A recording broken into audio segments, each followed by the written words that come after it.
Programming your Verizon Fios remote involves two main methods: code-based pairing and app-assisted pairing. For code-based pairing, ensure your Fios set-top box is on and the remote has fresh batteries. Press and hold the TV button until the red light flashes. Enter the manufacturer-specific code for your TV. Find this on Verizon's website or in the Fios app. Test functions like power and volume. If the code doesn't work, use the auto search method by holding the setup button.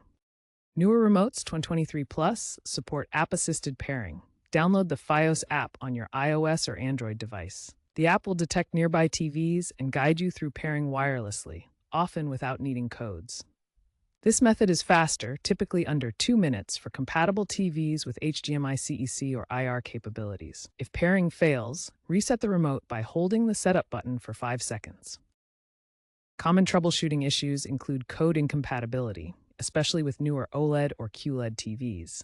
Verizon's online support features AI-driven tools to suggest fixes in real time. If issues persist, ensure no obstructions block the IR signal path. For Bluetooth remotes, check for Wi-Fi interference that can disrupt pairing. A key trend is the shift to Bluetooth IR hybrid remotes with voice control integration, like Alexa or Google Assistant. Future updates may include AI-driven automation for auto-detecting and programming new TVs.